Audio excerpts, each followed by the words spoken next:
مردوں کو جنت میں حوریں ملیں گی تو عورتوں کو کیا ملے گا؟ اس کے علاوہ جنت میں کنواری فوت ہو جانے والی لڑکی کس کی بیوی بنے گی؟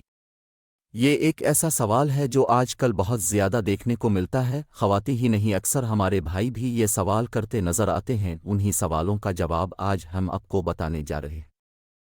نیک عورت اگر شادی شدہ ہے تو جنت میں اپنے جنتی شوہر کے ساتھ رہے گی اور شوہر کو ملنے والی حوروں کی سردار ہوگی، اور اللہ تبارک و تعالیٰ اس عورت کو ان سب سے حسین و جمیل بنائے گا، اور وہ میاں بیوی آپس میں ٹوٹ کر محبت کرنے والے ہوں گے۔ اور اگر دنیا میں عورت کے متعدد شوہر ہوں، یعنی عورت نے اپنے شوہر کے انتقال اس کے طلاق دینے کے بعد دوسری شادی کر لی ہو، یعنی اس عورت نے دو یا اس سے زیادہ شادیاں کی ہو، تو وہ جنت میں اپنے کسی شوہر کے ساتھ رہے گی۔ اس بارے میں مختلف روایات اور اقوال موجود ہیں کہ الفاظ عورت کو اختیار دیا جائے گا کہ جس کے ساتھ اس کی زیادہ موافقت ہو اس کو اختیار کر لے، وہ عورت آخری شوہر کے ساتھ رہے گی۔ اس بارے میں حضرت ابو ذردہ رضی اللہ تعالیٰ عنہ سے مروی ہے کہ اب صلی اللہ علیہ وآلہ وسلم نے فرمایا، عورت کو اس کا آخری شوہر ملے گا۔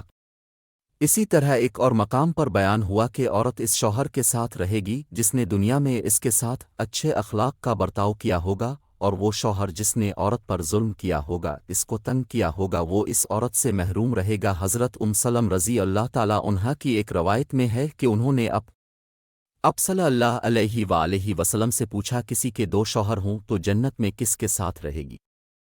تو اب صلی اللہ علیہ وآلہ وسلم نے فرمایا، اسے اختیار دیا جائے گا کہ وہ کسی بھی شوہر کے ساتھ رہ سکتی ہے، اور فرمایا جس نے دنیا میں اس کے ساتھ اچھے اخلاق کا برتاؤ کیا ہو اور وہی اس کا جنت میں شوہر ہوگا۔ یہ سلمہ رضی اللہ تعالیٰ عنہا اچھے اخلاق والی دنیا اور آخرت کی بھلائی لے گی۔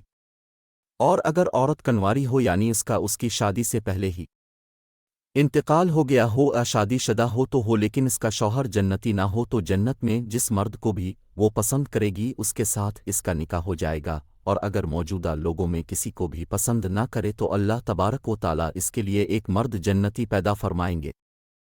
اس طرح کے سبق آموز قصے کہانیاں اسلامی واقعات دیکھنے اور سننے کے لیے ہمارا چینل ببو گوشا ٹی وی کو لائک کریں، چینل کو سبسکرائب کریں اور گھنٹی کے نشان کو ضرور دبا دیں۔ شکریہ۔